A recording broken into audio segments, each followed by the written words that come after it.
Unfortunately, the war in Ukraine has escalated, with Vladimir Putin becoming even more aggressive. And now we see that there is a 40-mile-long Russian convoy headed toward Kyiv or Kyiv, depending on how you want to pronounce it, which is pretty terrifying. So far, it appears, as we speak, the convoy has kind of stalled, but the thinking is that the whole point of the convoy is to encircle Kyiv and essentially isolate the capital and ensure that the Russians can capture the capital through this strategy. So as you look at the imagery, you can see the Russian convoy that I'm speaking of. And there are other updates to be concerned about, including increased bombings, especially in the major cities like Kyiv and Kharkiv. For instance, there was a television tower, as you can see in that photo, that was targeted, and obviously that was an attempt to cut Ukrainians off from any information that could be broadcast to them through that television tower. We also know that the United Nations said that at least, and these numbers are of course likely to change and are very likely to be an underestimate, 136 civilians, including 13 children, were killed in just the first 5 days of this war. Today marks day 6 of the war. On Tuesday morning, meaning today, an explosion devastated a large administrative building in the main square of Kharkiv, Ukraine's second largest city, killing 7 people, and that's according to Ukrainian officials. Again, as Cenk likes to say over and over again, and I want to repeat right now, with the whole fog of war, certain things aren't 100% confirmed yet. So I want you guys to understand that it's a fluid situation. Numbers, death tolls, things like that are very likely to change. But what's very clear is that there's no mistake about it. Russia is in fact targeting residential areas, apartment buildings are getting attacked and targeted, and unfortunately we're seeing more and more civilians dying as a result. More than 660,000 people have fled Ukraine. They've gone to neighboring countries, including Poland, Romania. We've given you specific stories of people trying to flee the country, looking for safety.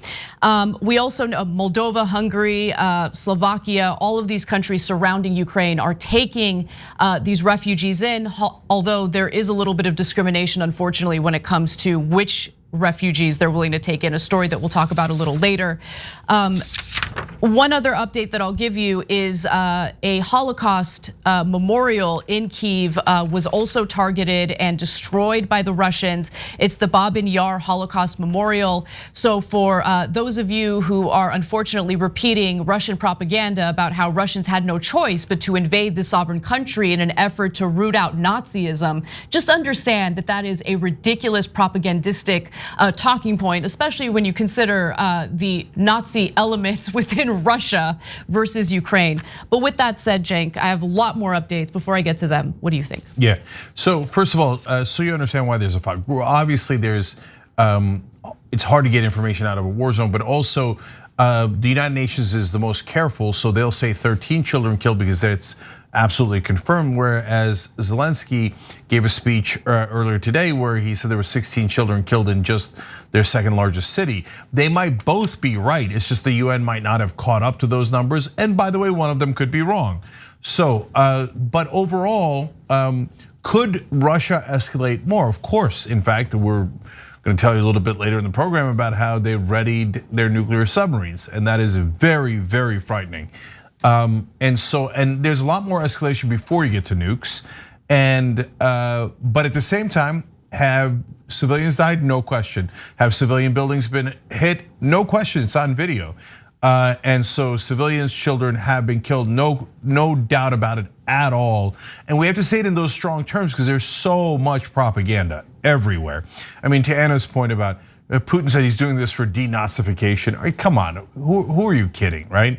And then you bomb a Holocaust memorial. I don't know that they did it on purpose, but that's what happens when you cross a border and invade a country, kind of like the Nazis did, with no justification, etc. You can say, hey, there was justification for some of their concerns about their own security, etc. That is different than a justification for invading all of Ukraine. There is no justification for that. None, none, none. A war of aggression, yes, and a similarity and analogy to the Nazis crossing borders and invading countries while pretending to do it for homeland security is an apt analogy. Yes, it is. And in the beginning, the Germans didn't start killing everyone.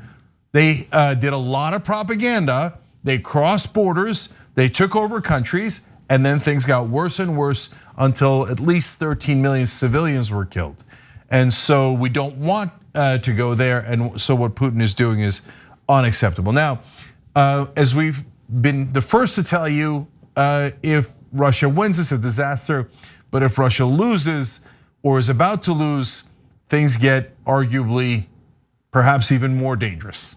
And so now that's why I present to you this good news that Russia is not doing well militarily or strategically. But as we get that good news and we cheer for the Ukrainian people, we're also very worried about what Russia might do next. Right. One of the other things that has not been confirmed yet, although Ukrainian officials claim that this is the case, again, it has not been confirmed, I want to be clear. But there are already claims that Belarus is assisting Putin with this invasion. Ukraine claims that Belarus is actually sending its own troops. And if that is confirmed, it gives you a sense of just how much of a miscalculation this was for Vladimir Putin. The thinking was that this would be a quick war. He would be able to overthrow Zelensky and implement some sort of puppet regime that would do his bidding for him. But it hasn't worked out well for him. And take this with a grain of salt as well, although I think it's plausible for sure. Putin is furious at how things are going, and I think that you can kind of see how furious he is in how much more aggressive he's become and how much more aggressive Russia has become in terms of striking residential areas, striking that television tower, striking a Holocaust memorial. They've done the same with hospitals, for instance, sending a 40-mile-long Russian convoy to Kyiv. I mean, these are very clear signs of escalating the situation, becoming much more aggressive. And to your point earlier about potential nuclear war, this is also terrifying, although the Biden administration and our European allies are trying to de-escalate as much as possible. You know, Putin threatened the West with nuclear weapons, and now we have some more updates on that. So I want to go to graphic 6 real quick. Russian nuclear submarines sailed off for drills in the Barents Sea, and mobile missile launchers roamed snow forest Tuesday in Siberia after Putin ordered his nation's nuclear forces put on high alert. Russia's Northern Fleet said in a statement that several of its nuclear submarines were involved in exercises designed to train maneuvering in stormy conditions. It said several warships tasked with protecting northwest Russia's Kola Peninsula, where several naval bases are located, would join the maneuvers. Now, I mean, look, again, it's clear that he's escalating things not just with his rhetoric, but also with his actions, whether it be these drills involving nuclear capabilities, and also with the missile strikes that we're seeing in major cities across Ukraine.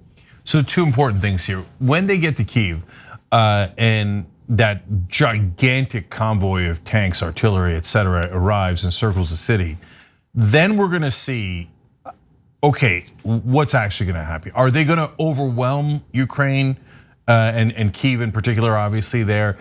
Is there going to be mass bloodshed, thousands of civilians being killed regularly? Or is something else going to happen? It's hard to tell. So how much of their jets are they gonna use? How true is it that the Ukrainians have shot down a number of Russian fighters? I mean, if they're shooting down Russian jets, then their defenses are not that bad. And then they're using a unique tactic that honestly, we told you about here about a decade ago, not us, Wes Clark Jr., who used to be a host here. So let me tell you about that real quick, then I wanna go to the nukes. They're using Turkish drones to hit the incoming tanks and artillery. They're sitting ducks. They're in a 40-mile convoy. One of the reasons that Putin is furious is how slow it's going. They're having trouble with fuel, they're having trouble with logistics, and in one day they went 3 miles. So that's pretty pathetic. Yeah. And if you think about it, I don't know to what degree the Ukrainians are also holding back, because man, all of that equipment is totally sitting ducks. So what Wes told us a long time ago, it might have been close to a decade ago, and he was in the military. Obviously, his dad is Wesley Clark, a former head of NATO command as general, and Wes said, "Look, I don't think anyone understands what's actually going to happen if there's warfare between two major military powers. In the old days, America owned the skies, but he said now there's drones. What if the Chinese, if we were in a conflict with them, sent out 1,000 drones at once? Well, there goes our air superiority. They'll literally run into our planes. It doesn't matter that they're unmanned drones. They can produce 10,000, 100,000 of them, and then now the drones are armed. So, I mean, it's not like, no disrespect to my own folks, right? But Turks aren't known for the best, most sophisticated weaponry, right? But Turkish drones are shooting down Russian tanks left and right. And by the way, it's not Turkey doing it. Turkey's a NATO country. They just happened to buy it from Turkey. And these also worked unfortunately, in Azerbaijan, and they were devastating. So these drones have changed warfare, and Putin might not have been ready for it. And so he's obviously not ready for what's happened, because he is normally very cool, calm, and collected. And now he's yelling at people. He's yelling at people on television. He looks unhinged, which then brings us to the nukes. Look, he's now saying, yeah, our nukes are ready and our subs are in the water to protect Russia. Who's attacking Russia?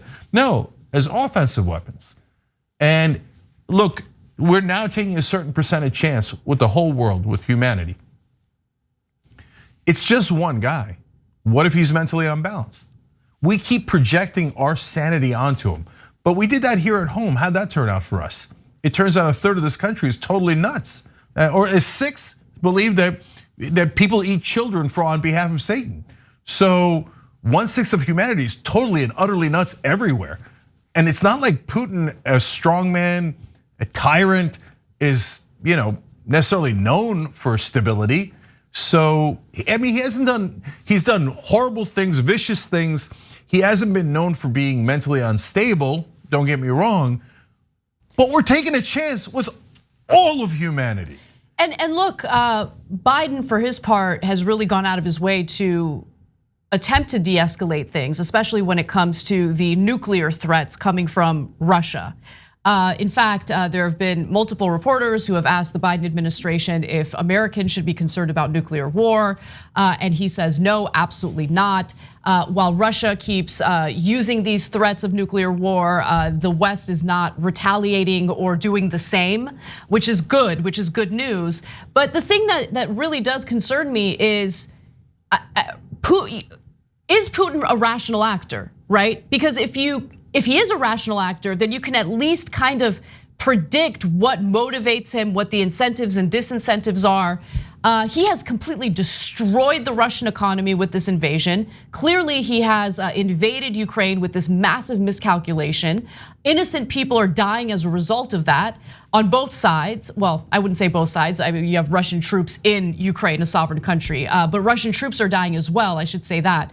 And so I don't know what's gonna happen. This is one of the issues where I really feel uncomfortable having any kind of prediction whatsoever. But Cenk, you're absolutely right in that this is a huge threat, a huge risk. And the idea of nuclear war being on the table is absolutely terrifying.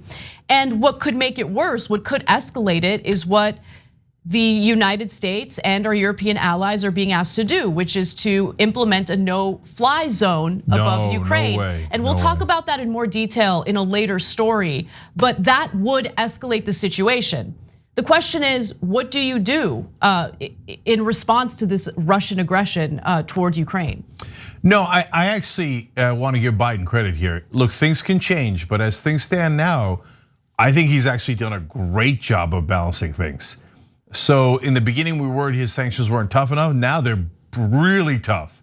And so the ruble's down to a penny. The stock markets in Russia are closed. They're totally cut off from financing from the rest of the world. Switzerland and Monaco saying they're also going to apply sanctions and not do their standard neutrality was huge. A ton of Russian oligarch money was sitting there. And so Putin is frazzled. He thought Biden and Europe was going to be weak. Their response has not been weak. It has been very, very strong. But at the same time, Biden has not crossed the line. If you do a no-fly zone and an American shoots down a Russian jet, we're at war. A no-fly zone is war. And so, no. That is what risks nuclear holocaust. That isn't just about protecting Americans. That's about protecting the whole world. Our hearts go out to the Ukrainians, and it is horrible to see them fighting there by themselves with incredible courage. And so if you're a decent person, your heart goes out to them, and you want to protect them. You want to do a no-fly zone, et cetera, to protect them, but you can't because it endangers them more. It endangers all of us more. And so, look, and in a democracy, we have some checks and balances. At the end of the day, the commander-in-chief is supposed to be able to order it on his own. But as you saw at the end of the Trump administration, when his entire cabinet, including his closest advisors, thought he was mentally unstable, General Mark Milley called other major powers and said, don't worry, we're not gonna let him do anything stupid, okay? And that's because his own cabinet, people like Mnuchin were considering using the 25th Amendment because they thought the president had lost his mind, which by the way, they were right. Trump has been mentally unstable for a long time, but at the very end was deeply unstable. But in Russia, I don't know that there are any such checks. So if Putin says press the button, they're probably gonna press the button. And that's just one man who control the fate of this whole planet. Thanks for watching The Young Turks, really appreciate it. Another way to show support is through YouTube memberships. You'll get to interact with us more. There's live chat emojis, badges. You've got emojis of me, Anna, John, JR. So those are super fun. But you also get playback of our exclusive member-only shows and specials right after they air. So all of that, all you gotta do is click that join button right underneath the video. Thank you.